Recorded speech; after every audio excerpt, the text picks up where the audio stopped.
yo pienso que uno tiene muchos activos a su favor y no únicamente el dinero. Mucha gente se queda ni siquiera en mitad de camino, mucha gente se queda sentada y no hace nada porque no tiene dinero.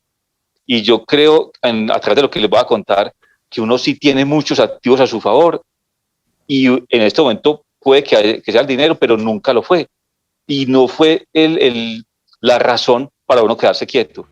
Bienes raíces, oportunidades, inversiones y grandes referentes del sector inmobiliario. La comunidad de inversionistas más grande de habla hispana. Bienvenido a Vivamos de los Bienes Raíces Podcast. ¿Cómo funciona el negocio del reloteo o de vender lotes? Quizás has visto cerca a tu ciudad o en algunas vacaciones o en algún punto de tu vida. Se vende lote en condominio, se vende parcelación, se venden fincas. Hoy vamos a hablar de ese negocio. Así que bienvenidos a Vivamos de los Bienes Raíces Podcast. Y antes de iniciar con nuestro invitado, bueno, como es de costumbre, saludo a la señorita Alejandra Velandia. Muy buenos días. Hola, buenos días, buenas tardes. A la hora que estén escuchando, viendo este formato del podcast, hoy tenemos un invitado muy especial, pero antes de presentar a nuestro invitado, que está súper, mejor dicho, carnudo, como decimos nosotros, y no es que esté rellenito. La información. Es la información ultrapoderosa que tiene acá nuestro invitado. Así que démosle la bienvenida al ingeniero Carlos. Mucho gusto. Gracias Alejandra, gracias Juan Camilo y gracias al invitado por aceptar la invitación. Bueno, pues estamos con Gustavo Naranjo. Nos conocimos hace algunos meses por, digamos, Medellín y los viajes que tenemos con Lucas y demás, y a partir de ahí empezamos, nos conocimos primero en Bogotá, ahora que recuerdo, y después nos vimos en Medellín. Es alguien a quien, se lo he dicho y se los digo abiertamente, admiramos por la manera como ha concebido sus proyectos. Inició de cero, me parece una historia fenomenal de la cual vas a poder aprender mucho, vas a aprender de cómo lograr lotes o propiedades en negociación o financiación con el dueño. Bueno, vamos a hablar de todo un poquito, así que pues mi estimado Gustavo, primero que todo, bienvenido al podcast y bueno, muy buenos días, ¿cómo estás? Igualmente saludos para ustedes, para mí es súper bacano estar aquí, me identifico mucho con lo que ustedes hacen y como habíamos hablado anteriormente también siento que hay una buena energía entre ambas partes, entonces muy bacano ser parte de este proyecto. Súper, pues bienvenido. Gustavo también es alumno del instituto, su familia, su hija y su esposa también, digamos que de cierta manera comparten la información. Así que bueno, pues estamos aquí llamémoslo así, entre amigos, o así me siento yo en el podcast. Y nos gusta iniciar, Gustavo, por conocer un poquito de ti. Cuéntanos lo que nos quieras compartir de ti, a qué te dedicas, tu profesión, bueno, como un poquito de quién es Gustavo para iniciar. Bueno, mi nombre, como decías, es Gustavo Naranjo. Yo ya estoy por los 54, casi 55 años. Estudié en su momento sistemas de información.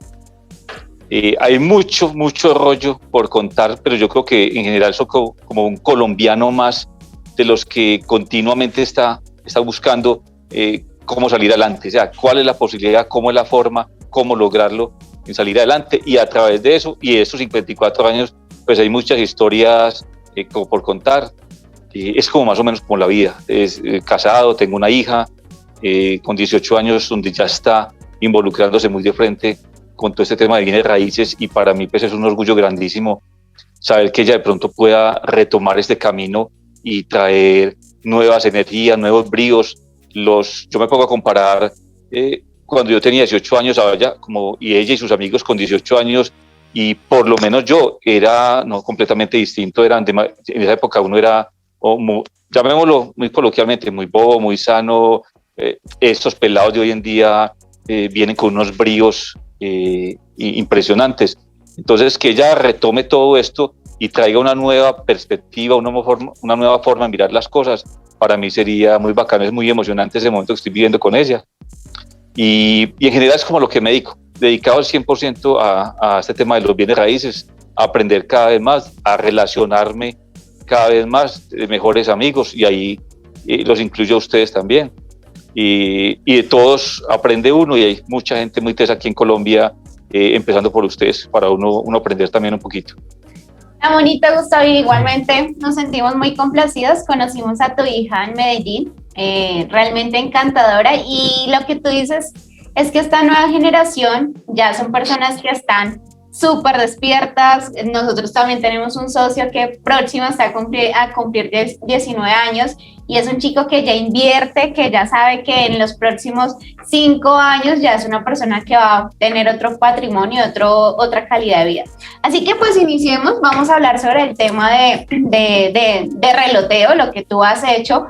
Realmente cuéntanos un poquito ¿cómo llegaste al tema de los bienes raíces? Porque tú tienes una historia detrás que fue muy, digamos, fuiste muy golpeado por la guerrilla. Cuéntanos un poquito de eso para que las personas que te están escuchando entiendan cómo llegaste al tema de los bienes raíces y cómo surgiste en medio, cómo emerges a través de esta necesidad de buscar algo para seguir adelante. Pues bueno, esto yo pienso que aunque les voy a contar en detalle, yo creo que a lo que quiero llegar es que para mí, yo pienso que uno tiene muchos activos a su favor y no únicamente el dinero. Mucha gente se queda ni siquiera en mitad de camino, mucha gente se queda sentada y no hace nada porque no tiene dinero. Y yo creo, a través de lo que les voy a contar, que uno sí tiene muchos activos a su favor, y en este momento puede que sea el dinero, pero nunca lo fue. Y no fue la razón para uno quedarse quieto. Uno tiene unos activos, y lo que les quería contar, para mí es muy importante. Hay gente que es muy visual y aprende muy visual. Yo también aprendo mucho como haciéndome ideas mentales o dibujos mentales de lo que quiero aprender. Entonces, por ejemplo, para mí hay una formulita que me gusta mucho y trato mucho de seguirla, y es que capacitación más tomar acción, eso tiene que llevar a rentas. Y si repito y repito eso, más capacitación tengo, más conocimiento tengo, más aplico ese conocimiento, más algo de renta de generar, y vuelvo y repito. Entonces, ese ciclo de repetir, para mí se llama, yo lo veo así como apalancamiento. Y ya les voy a contar como el porqué. Todo esto realmente empezó, yo me acuerdo que cuando salí del colegio y me presenté a la universidad, me presenté a 2 universidades, a una odontología, y hubiera sido el peor odontólogo del mundo, más porque el tío menor, yo soy el sobrino mayor, mi tío menor es odontólogo. Pero yo creo que es por ver en él un reflejo. Él es una persona muy sana, muy juiciosa, muy deportista, y siempre yo era como el pegatín del hombre. Entonces empecé a verlo como un ídolo, y cuando llegó la oportunidad de entrar a la universidad, pues yo no sistemas, odontología. Y no pasé, y era una de las alternativas. La otra es que me inscribí a otra universidad a hacer ingeniería mecánica. Yo no recuerdo por qué, pues no se me ocurre el por qué lo hice en su momento, y pasé. Entonces empecé la primera semana muy juicioso, y a los 15 días de asistir a clase no volví, porque entendí que yo estaba en el lugar equivocado. O sea, eso no era, yo no sé por qué había elegido eso, y por qué tenía que haber pasado, no tenía la menor idea. Pero ya venía yo con un bichito pequeñito del tema de los computadores, y me vi en una universidad donde tenía todo el tiempo del mundo, donde había una biblioteca grandísima, llena de libros de sistemas, y me pegué la encarretada más grande a estudiar sistemas de cuenta propia. O sea, todo libro que haya de sistemas, dele. Y estuve todo ese semestre. Yo creo que mis papás nunca se dieron cuenta. Yo salía de mi casa común y corriente por la mañana y regresaba en la noche, estudiaba más tiempo del que había de estudiar, pero según ellos yo estaba estudiando ingeniería mecánica. Y no, fue el tema de sistemas. Ahí fue donde yo creo que el primer conocimiento como empezó como a valer, es hacerse al conocimiento, lo que después uno va a saber aprovechar más adelante. En ese momento en la universidad, después hubo como una semana como deportiva y cultural con otras universidades, y ahí conocí una universidad pequeña que no estaba en el mismo Medellín, sino más lejos, que tenía la carrera de sistemas, Y me anené y con mucho susto fui a mi casa y dije, esto ha pasado, llevo 6 meses así, yo no estoy estudiando, yo voy a la universidad mientras que este semestre que se pagó está ahí, pero yo no sé qué voy a hacer después de que el semestre pase. Pero venga, que es que acá yo ya siento que descubrí realmente lo que a mí me hace mover en la vida. Y lo que a mí me hace mover son los sistemas. Yo quisiera irme a esta otra ciudad a estudiar allá. No es la misma universidad que donde estoy, es mucho más sencilla, más pequeña, menos de cartel, digámoslo así, pero es lo que yo quiero. Y afortunadamente, con todo el susto del mundo, pues mi papá es una persona muy, muy seria, digámoslo así, de una me dijo, no, hágale, es que si usted ha hecho lo que ya hizo durante estos 5 meses, es porque realmente usted quiere hacer eso. ¿Y ese fue el día que te echaron de la casa? No, ese día me fui de la casa para poder irme a la universidad. Pues antes de que ellos tomaran la decisión. Sí, me adelanté un poquito. Entonces, ¿cuál es el tema? Mira que es como lograr encontrar qué es lo que lo mueve a uno. Es recibir las oportunidades también, porque es que en su momento nadie a mí me iba a decir que yo iba a ser bueno en sistemas.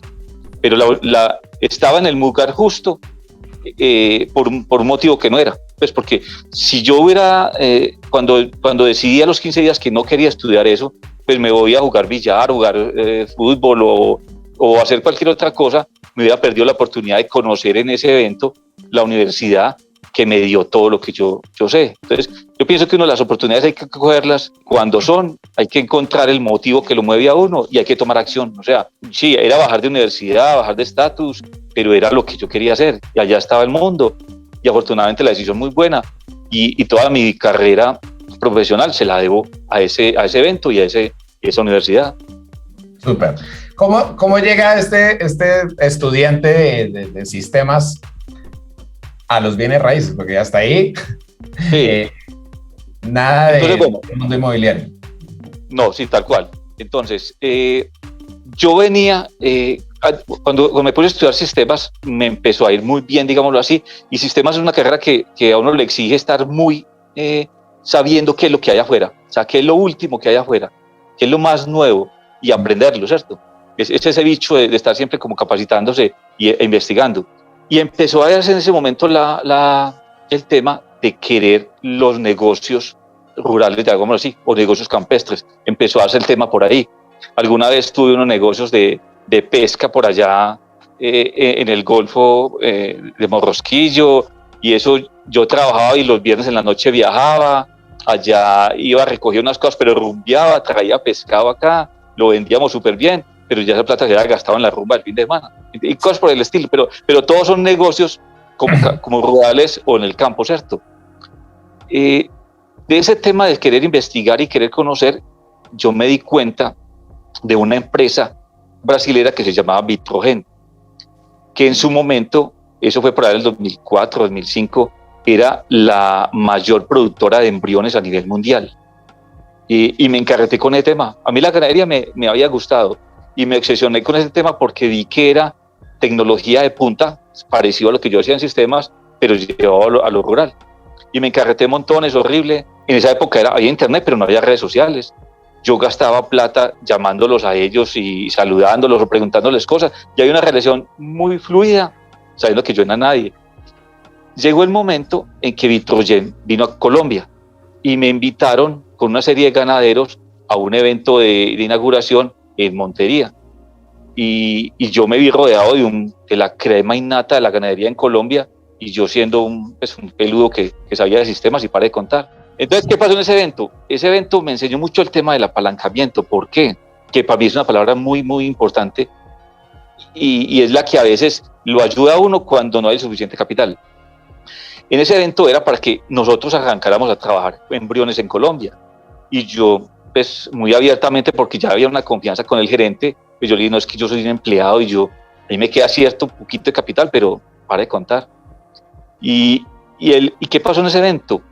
El hombre me dijo, es que yo de las personas que he conocido en Colombia que están vinculadas a la ganadería, hay personas muy tesas con mucho capital, pero de las personas que yo he visto que no tienen capital para trabajar, usted es de las personas que usted más conoce la ganadería que nosotros traemos desde Brasil. O sea, yo me había aprendido en su momento los nombres de los toros, las progenies, las descendencias, o sea, ese mundo me fascinó. ¿Qué me dijo esta persona? Como por resumirlo acá también, es el conocimiento que vos tenés es un activo muy grande, tan grande que nosotros te vamos a ayudar para que te metas en este negocio, te queremos en este negocio, porque ese conocimiento es valioso. No tenés plata, que es lo que a todo el mundo nos frena, y en el tema de los bienes raíces y qué más, no siempre la plata es lo necesario para dar el siguiente paso. Y en su momento ellos me ayudaron en toda la estrategia, me presentaron gente, me fiaron trabajo, o sea, hicieron todo lo posible para que yo pudiera entrar a ese negocio solamente poniendo conocimiento, entre comillas. Ahora vino otro tema, me ayudaron mucho, pero yo necesitaba tener lo que se llama las donantes, o sea, las hembras bovinas de élite. ¿Qué tocó hacer en ese momento? Que es también apalancarse y asumir riesgos. Tocó vender lo único que teníamos, que era una casa y un carro. Tomamos la decisión con mi esposa, que siempre ha sido la mano derecha y la que hace que todo esto funcione bien, y tomamos la decisión, aunque teníamos una niña de año y medio, de vender lo único que teníamos, que era la casa, que la habíamos pagando, y el carro, que la habíamos pagando, que es lo que uno hace cuando está joven, comprar casa y comprar carro, eso es que la meta de uno. Vendimos eso y logramos comprar 2 terneras. Maete, Juan Camilo y muchachos, compré con lo que vendí 2 terneras, cuando en esa época hubiera podido comprar cerca de 100 terneros normales para su misma edad. Esa era una cosa que no funcionaba en la cabeza de mucha gente, y ahí sí, don Carlos, mi papá sí me echó de la casa. Me dijo, no vuelva, por irresponsable. Está loco. El tener, tiene su casita que está pagando, su carro que está pagando, una niña de 6 meses, y va y ferea todo eso para meterse en 2 terneras, cuando en lo tradicional hubiera comprado 100. Pero era un negocio de riesgo, de altísima rentabilidad, y con unos riesgos muy bien asumidos. Entonces tomamos la decisión de que ese era el camino, y afortunadamente ese fue el camino. En su momento, 2005 más o menos, el negocio de los embriones bovinos era una cosa completamente de locos. Eran unos costos de producción muy altos, pero vos librabas, vos cada animal que comprabas, por caro que fuera, en el lapso de 3-4 meses ya lo habías librado. Era una cosa impresionante, muy bacana. ¿Qué pasó? Yo empezaba a recibir tanta utilidad, volvía a reinvertir en más ganado, más razas distintas. Yo empecé con 2 y llegué a tener casi 26 animales de alta genética, donde el volumen ya de lo que estábamos hablando era muy importante.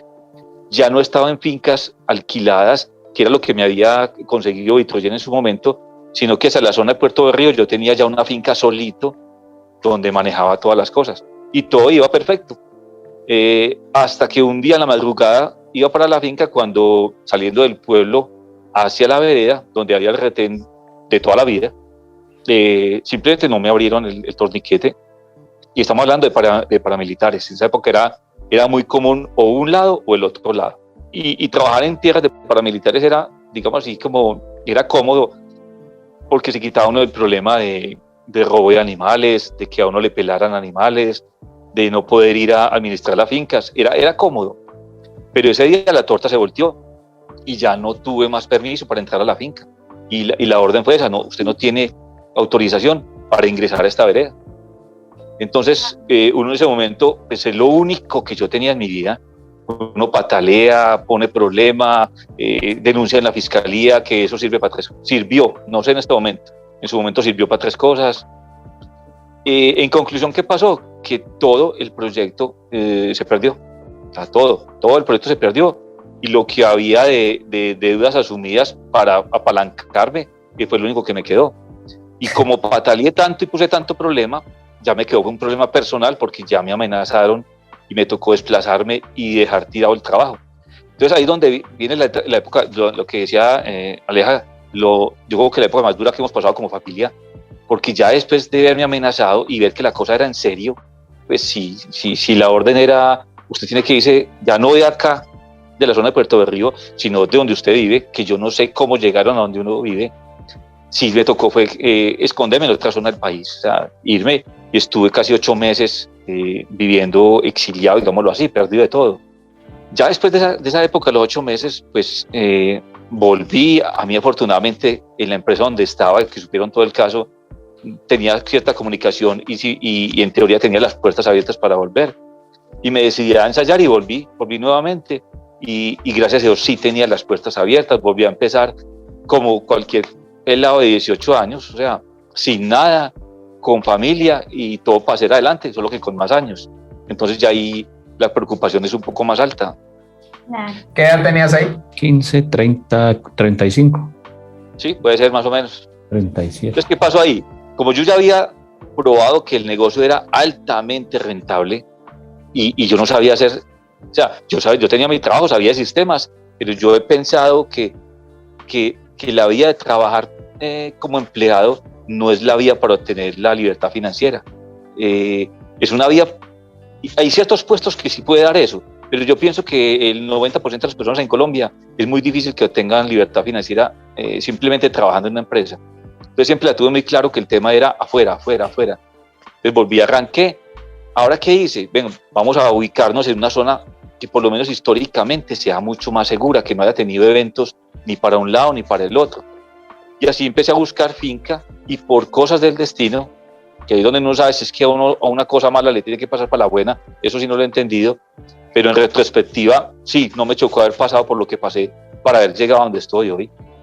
En su momento llegué a un pueblo buscando unas tierras que se acomodaran, que fueran en alquiler, porque pues, ahora sí que menos tenía plata, pero tenía lo que yo le decía, tenía conocimiento y tenía toma de acción, que para mí eso es súper importantísimo para cualquiera de los que esté escuchando este podcast.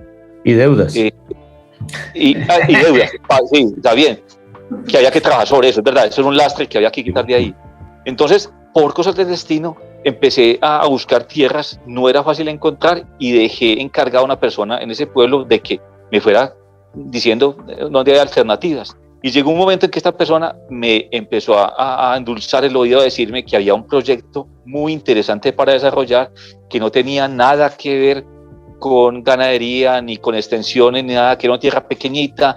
Ahí era la primer finca rural que seguía de la parte urbana, a 10 minutos de la plaza del parque, pero que no era para ganadería. Y yo no le quise escuchar. Estuvimos casi unos 5 meses en el cual él encima, y yo no, es que no es lo mío.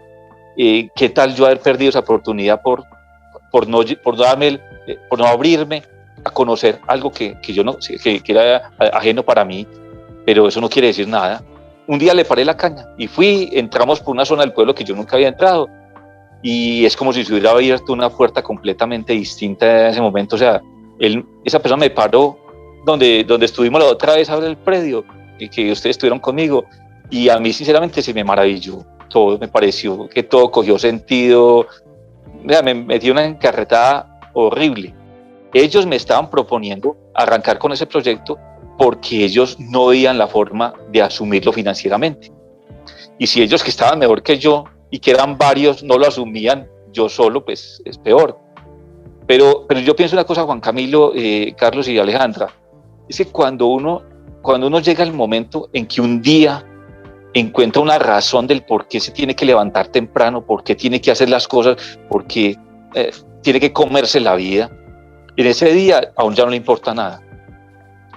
Haciendo un paréntesis, a mucha gente le choca el tema de los lunes y un domingo le da pereza a los lunes.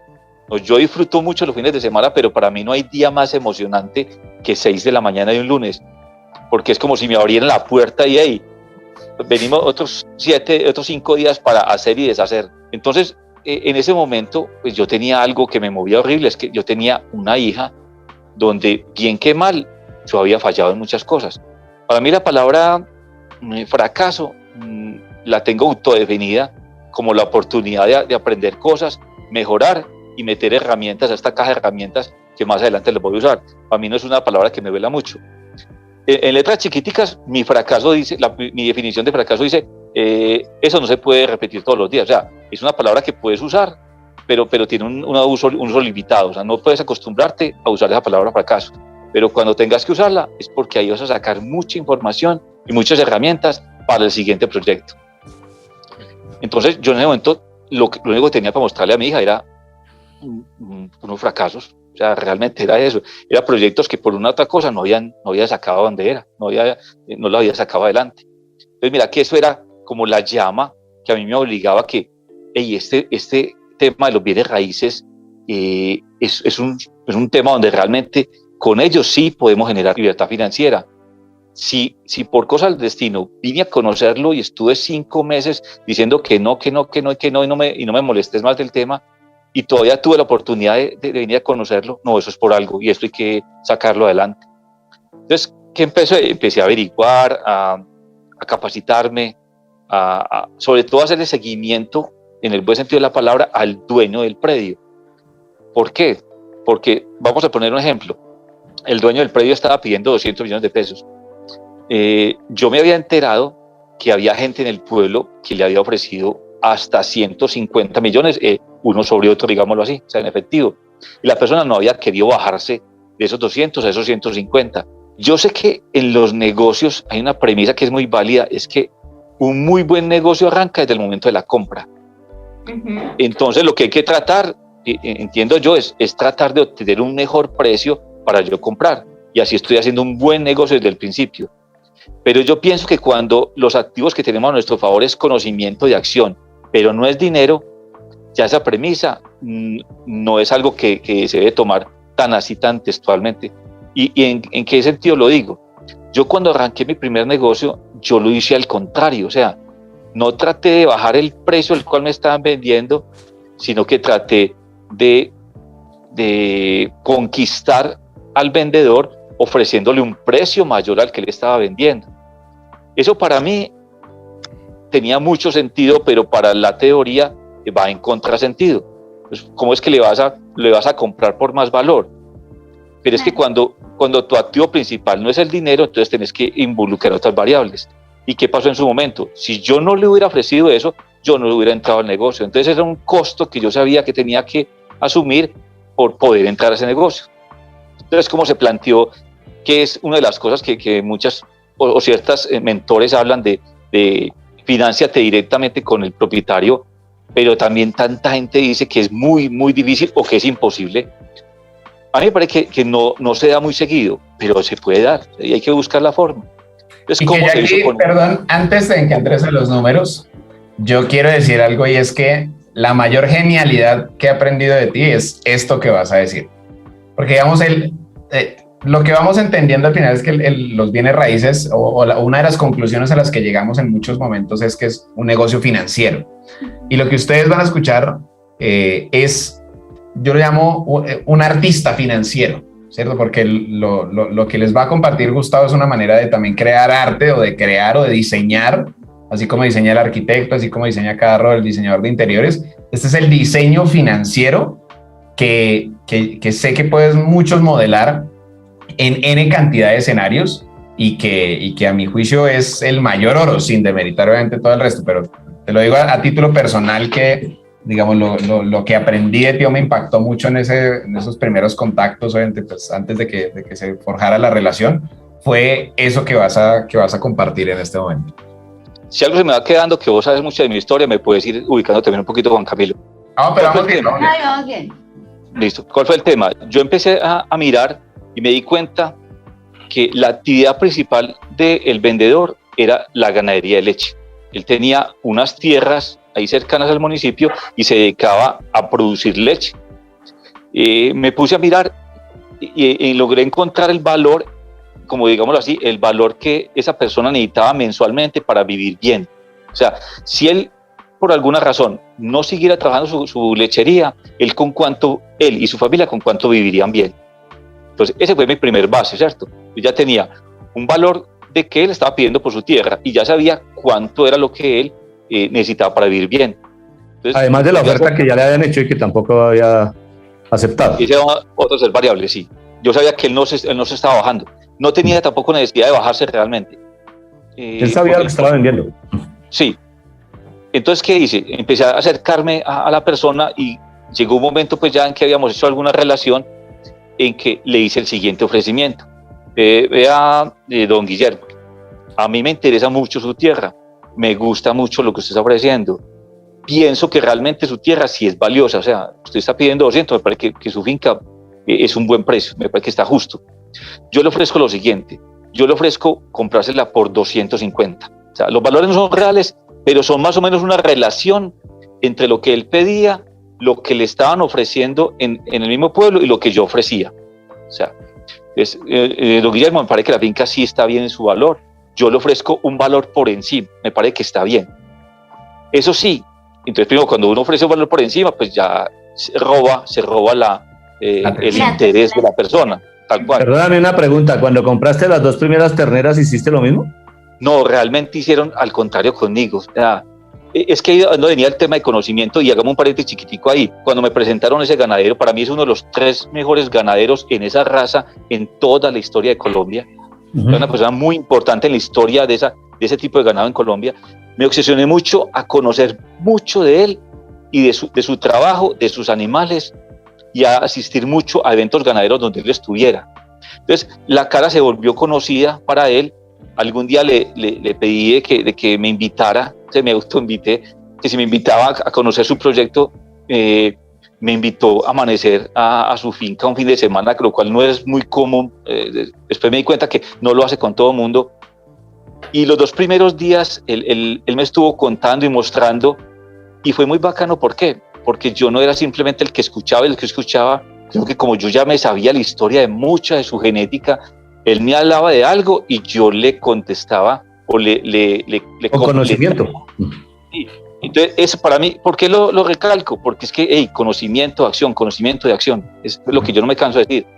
Entonces, ese fin de semana fue muy bacano porque a todo criador nos encanta que sepan de nosotros, de nuestro trabajo, porque eso es como si la alabaran, digámoslo así, nuestro trabajo. A los criadores nos gusta eso. Entonces ya el domingo en la noche, cuando yo pensé que no iba a pasar nada, ya sí acababa el fin de semana y hasta luego, porque él no me daba pie a nada más, me llevó a un corral especial y empezó a presentarme unos animales. Para mí el hecho de que él sacara lo mejor que él podía darme, porque yo entiendo que él no me iba a dar lo mejor, los criadores nunca entregamos lo mejor, pero que me sacara animales de tan buena genética y me diera oportunidad de acceder a ellos, para mí fue un muy, muy gran apoyo. Entonces, un privilegio. Ahí no me cobro para nada barato, pero es que para mí el hecho de darme la oportunidad de yo tener animales de él, eso fue lo máximo. Y uno en genética trabaja con el apellido de los animales. O sea, uno no vende, a Gustavo Naranjo no vende genética porque no vale en manos de uno, pero cuando yo tengo genética de la hacienda tal, automáticamente el precio se baja. Entonces, que él hubiera cedido animales para yo hacer eso es lo que uno le agradece a esas personas en la vida. Ok. Bueno, con don Guillermo. Don Guillermo. Entonces, ¿cuál es el tema? Venga, yo hice cálculos antes de ese sobrecosto, si a mí ese sobrecosto se me tiraba en el negocio, no, y realmente no, el negocio era capaz de asumir ese sobreprecio en el valor de la tierra. Entonces me sentía con confianza hacer el ofrecimiento. Entonces, retomando esto, don Guillermo, venga, ya me parece que la tierra está bien, ese precio está bien, 200 millones está bien. Inclusive yo le voy a ofrecer más, yo le ofrezco 250 millones de pesos, pero hagamos un acuerdo, o sea, déjemelo pagar de una forma en que para usted sea bien y para mí sea bien. ¿Cuál fue la propuesta financiera? Porque yo necesitaba generarle confianza, o sea, una persona del campo hay que ganársela con confianza, ¿cierto? Se gana con confianza. Entonces, yo decía, Guillermo, es lo siguiente, yo le doy 250 millones de pesos, no sé sinceramente cuándo se las puedo pagar, ¿ya? No sabría cuándo pagárselo, que ya con eso era suficiente para que la negociación se cayera. Claro. Pero entonces viene el plus, bueno, entonces ¿cómo subsano eso de que yo no sé cuándo le puedo pagar?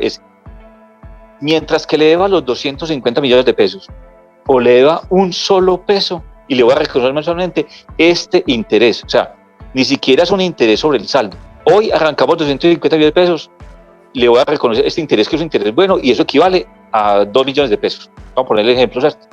Yo sabía que esos 2 era suficiente para que él y su familia vivieran un mes completo. Ya tú lo habías calculado con la venta de leche.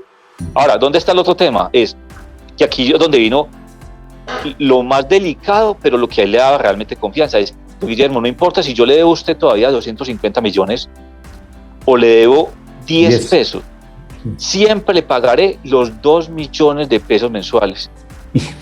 Entonces, ¿eso qué quiere decir? Eso era una muestra hacia él de que la persona más interesada en pagarle lo más rápido posible era yo. Claro, y esa es claro, que salía muy costoso. Sí, de una época para allá era exageradamente costoso. Claro. Entonces eso le generaba a él la confianza de que venga, de que sí, realmente usted no sabe cuándo me puede pagar, pero usted se va a levantar todos los días de su vida a tratar de pagarme lo más rápido posible, porque si no, ese negocio financieramente no le va a funcionar. Tremendo. Él lo pensó y a los 8 días me dijo, listo, vamos para esa, vamos a hacer ese negocio así. Genial. Perdóname, Gustavo, ahí, ¿qué área tenía lo que compraste para que las personas que están aprendiendo de tu caso sepan, oiga, todo lo que lograste con palabra y compromiso y tomando acción y ganándote también ahí la confianza, y creo que también hay otros valores e ingredientes adicionales que es la integridad? Cuéntanos de qué área era esa de lo que compraste en su momento. Bueno, yo no recuerdo bien los datos, pero eran aproximadamente 8 hectáreas. De esas 8 hectáreas yo logré sacar 49 lotes de 1.000 metros cuadrados.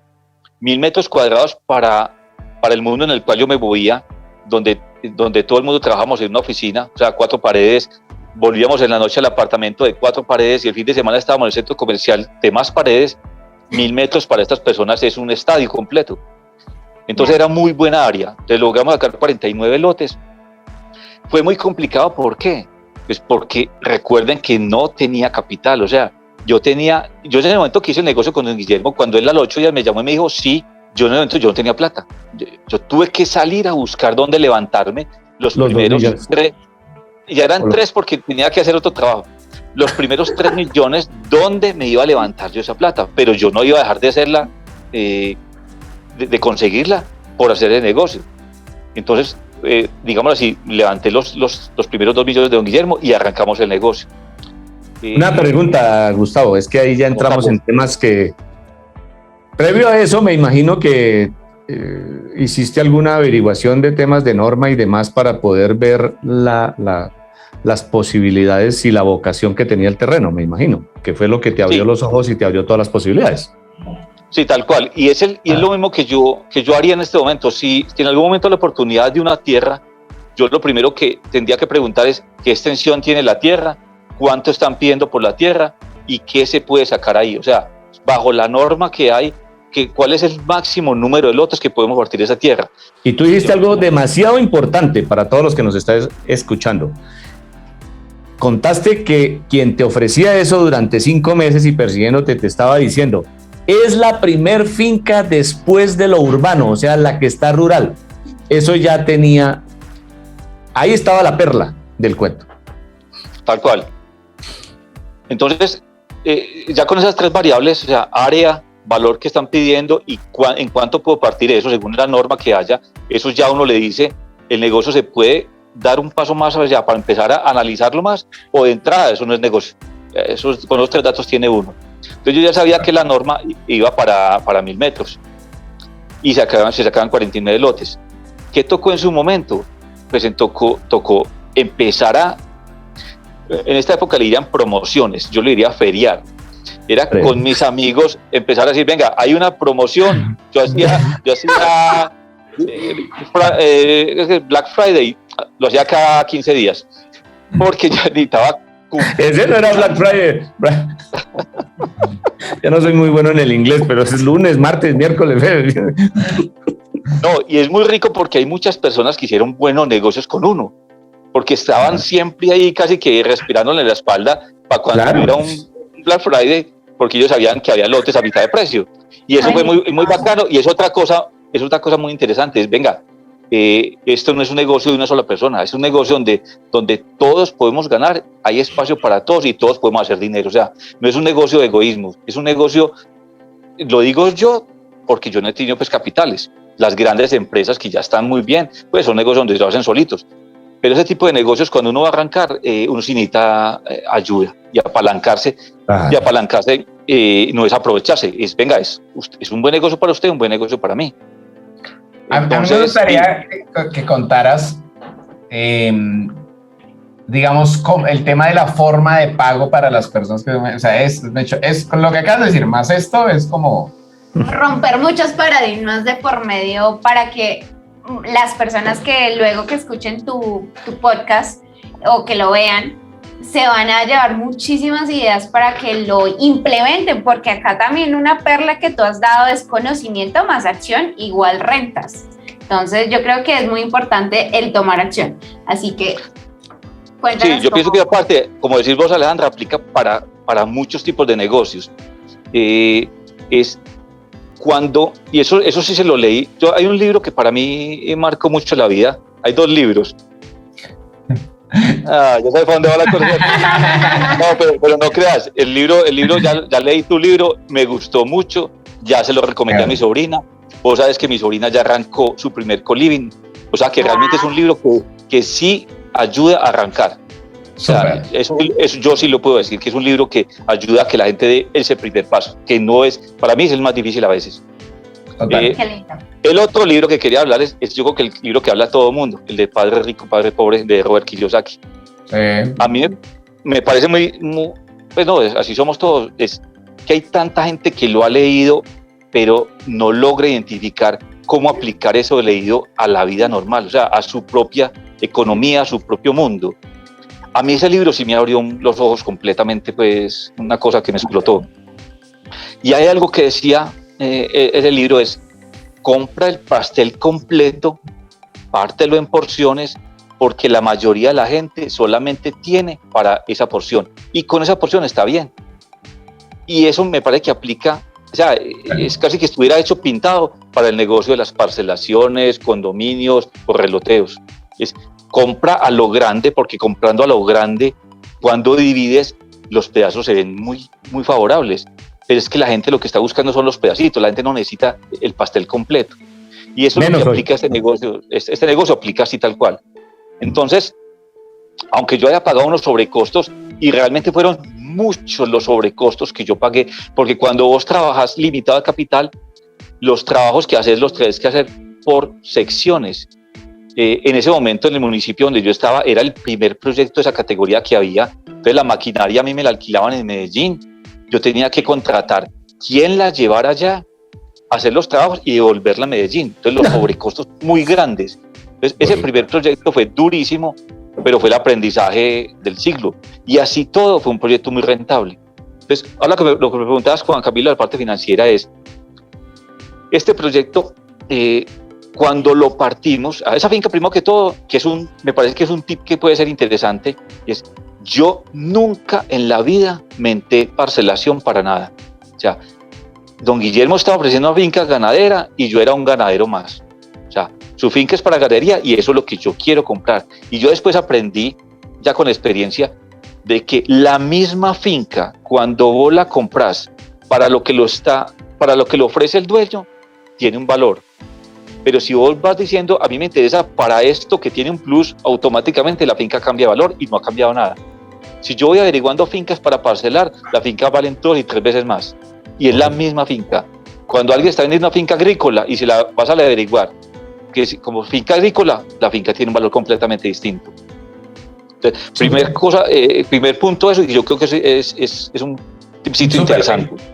Sí.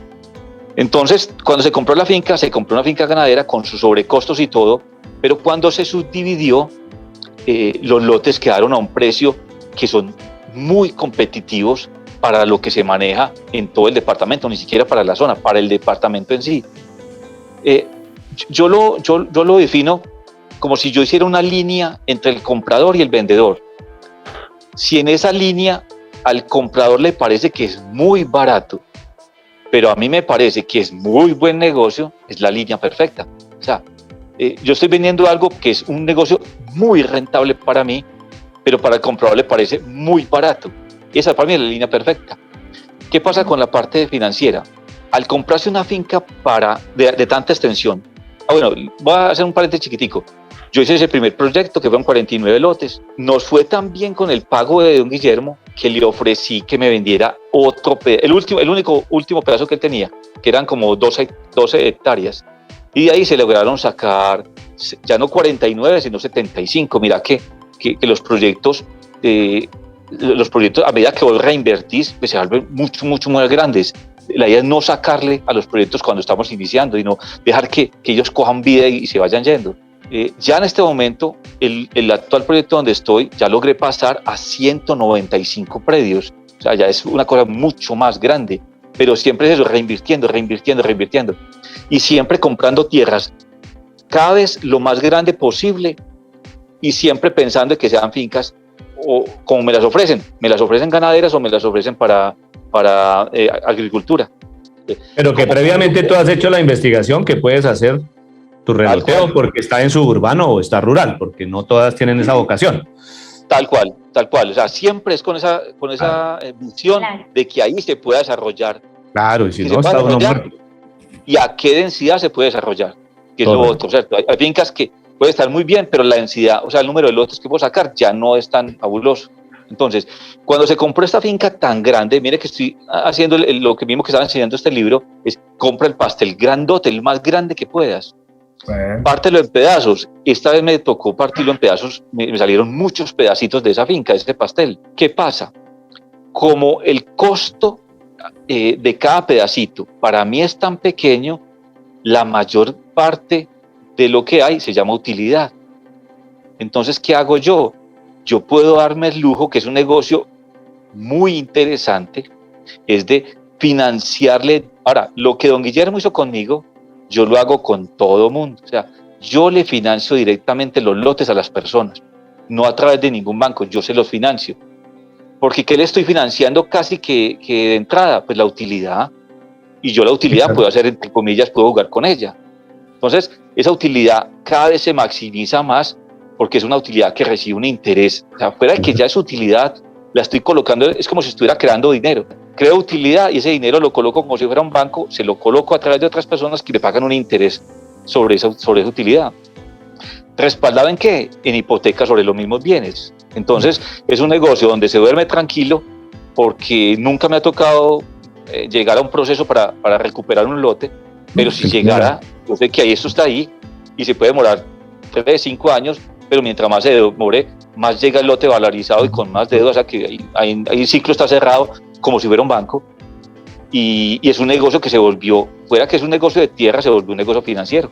Y esa es la parte más bonita, digámoslo así, de a donde he logrado llegar con esto, convertir esto en 2 negocios.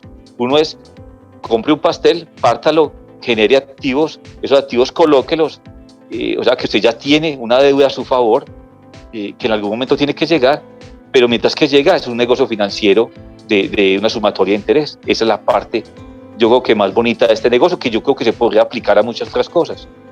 Una pregunta, Gustavo. Yo sé que eso da una rentabilidad supremamente alta. ¿Qué porcentaje del urbanismo que tú entregas, porque veo que entregas seguramente es vías de acceso para poder obviamente saber cuál es el lote que estás vendiendo a cada quien?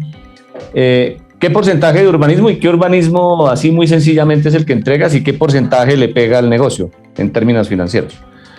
Yo pienso que fácilmente el mismo costo de la tierra es el mismo costo del urbanismo. Digámoslo así, que hay 3 costos muy altos: tierra, urbanismo y todo lo que no se ve. ¿Qué es lo que no se ve? Digámoslo así, tramitología y la tramitología para que esto fluya. Esos son los 3 costos grandes. En el tema del reloteo es muy interesante ese tema, porque no se tiene que hacer tanto como cuando uno pasa a hacer parcelaciones. En las parcelaciones las obligaciones para el desarrollador son mucho más altas. Son muy altas. Entonces, ¿yo qué hago supliendo el tema de lo que no tengo que hacer? Es yo con la comunidad lidero para que entre todos hagamos lo que queda faltando. O sea, no se los dejo como que cada uno mire cómo se defiende y no, venga, entre todos hagámoslo al costo, eso no es un negocio mío, yo lidero para que eso salga adelante y que todo nos quede bien hechecito. No, y a todos les sale mucho más económico en esa forma, claro. O sea, uno reparte entre todos, claro. Eso es otra cosa, el tema de los costos. Como lo que estoy buscando es que siempre en la medida de lo posible las personas vean muy barato los predios, entonces yo no le cargo costos que no tengo por qué cargarle en su momento. Por ejemplo, los lotes no se entregan con explanación. ¿Por qué? Porque no todo el mundo necesita explanación para el día 1 que hace su compra. Hay quien quiere hacer 3 terraceos y quiere hacer su casa en 4 niveles, en 13. Sí, y hay gente que me compra esperando que yo termine de vender los proyectos para ellos revender más caro. Entonces, ellos no necesitan explanación. Entonces, ¿por qué le voy Sí, eso es subir digámoslo así, embellecer el lote, pero también es subirle el precio inicial. Mientras más hago eso, pues más complico. Hace dificultad la comercialización. Y créame que en este negocio descubrí algo muy bacano. Para mí el tema financiero y el tema de bienes raíces lo era todo. Pero a medida que empecé a trabajar esto, empecé a recibir comentarios y, o sea, que alguien te diga, Gustavo, es que si yo nunca hubiera conocido el modelo de negocio que vos tenés, yo nunca hubiera cumplido mi sueño de tener mi tierrita. O sea, sí, cosas de esas, eso se vuelve valioso. Ya después de que el negocio está hecho, eso se vuelve valioso. Y uno dice, ve, aquí hay algo que entre comillas, sin buscarlo, se vuelve algo importante, es las personas. O sea, lograr cumplir sueños a la gente es algo que se vuelve muy bonito y llena bastante, llena mucho. No, eso es de los valores más altos. Una pregunta, Gustavo, desde el momento en que inicias, pues el primero fue el ensayo y toda la cosa, pero ya la segunda etapa, donde le compras a Guillermo las otras hectáreas y completas el primer ciclo de los dos negocios, antes del otro más grande, ¿cuánto tiempo, más o menos? ¿Cuánto tiempo entre? Porque ese está culminado, ¿no? Sí, ¿o todavía tienes lote? Ese está culminado. Yo creo que más o menos me estoy demorando 3 años desde la idea hasta lograr vender. Más o menos. Correcto. Pero hay que tener en cuenta que los segundos 3 años eran más lotes. Y claro, estos posiblemente me va a demorar más de 3 años porque son mucho más lotes. Sí, pero sí, más o menos el ciclo puede ser de lo que yo estoy viendo, 3 años. ¿Por qué? Perfecto.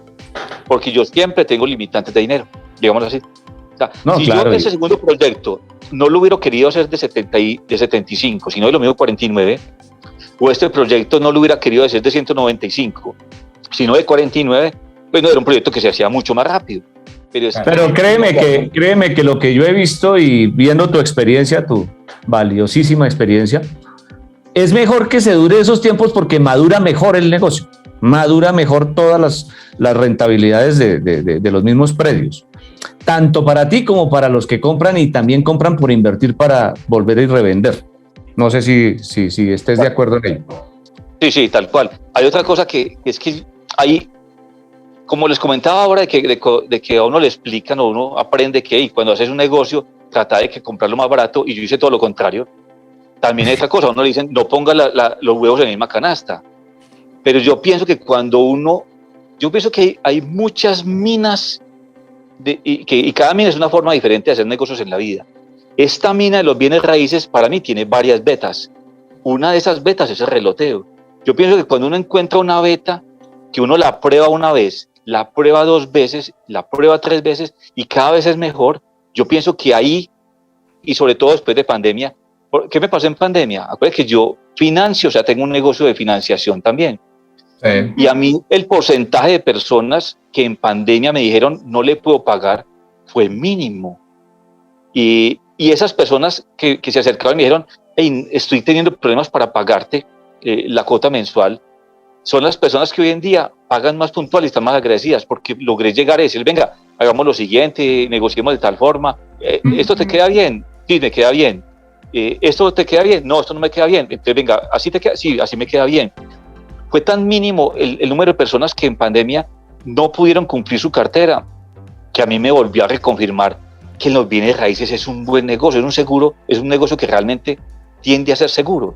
Entonces, cuando vos encontrás esa beta donde realmente todo funciona y cada vez funciona mejor y es seguro, pues yo pienso que ahí uno, en vez de empezar a sacarle dinero para hacer otras cosas, lo que hay antes es que concentrarse y enfocarse y hacerla mejor.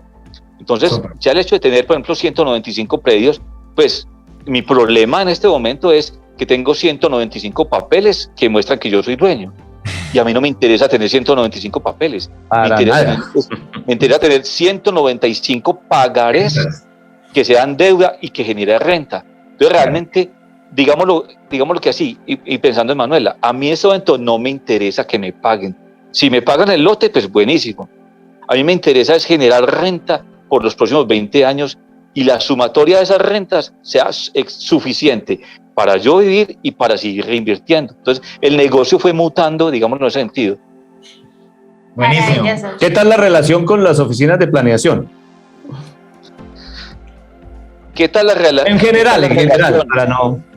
Don Carlos, ¿qué tal la relación desde la alcalde hacia abajo? O sea, eso es un paquete. La respuesta fue absolutamente perfecta. hay que tener una muy buena relación con el alcalde y hacia abajo es hasta tesorería. O sea, no, yo lo quise poner chiquito, el intermedio, el de planeación, que es el que firma. Hasta la niña que te saca el certificado. No, hasta la de los tintos que vaya don Gustavo, ¿usted gusta verlo por ahí, tintico o agüita aromática? Don Carlos, y otra cosa, no solamente con los que están hoy en la alcaldía, sino con los cambios. Los de afuera y todas las alternativas que pueden darse. Eso es un negocio de relación. Pero es que yo pienso que es un negocio como los bienes raíces, y ustedes sí que me pueden decir eso. Negocio de bienes raíces es también de relaciones, o sea, de contacto. Mucho esto de contacto, por el intermediario que te dice y te viene y te dice, ve, hay un muy buen negocio allí, o hay una buena casa que están vendiendo, es un negocio de mucho contacto. Y los contactos principales de uno en este tipo de negocios son las administraciones municipales. Y en general, bien, en general es bien.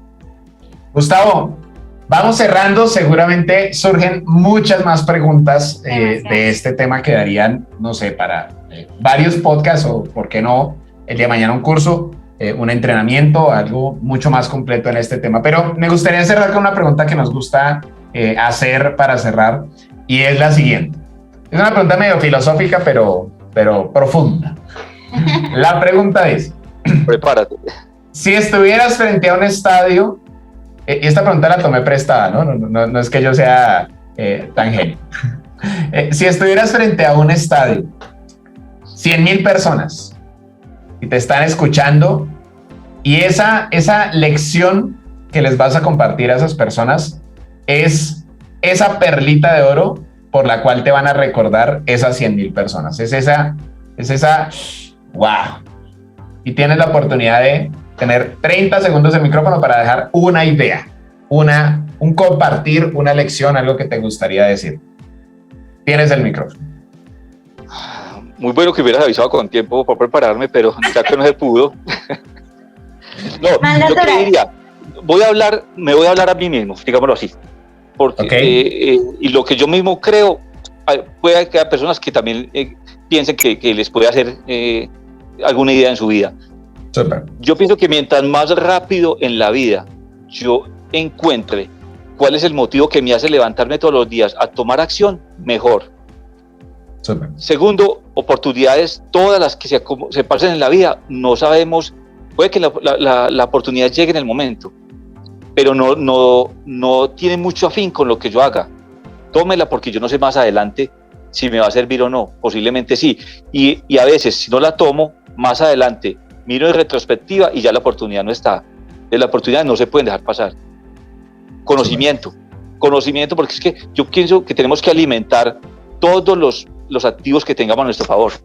Mientras más acumulemos, tengamos esa oportunidad de tener dinero como un activo, excelente. Mientras tanto, tenemos capacidad de aprendizaje.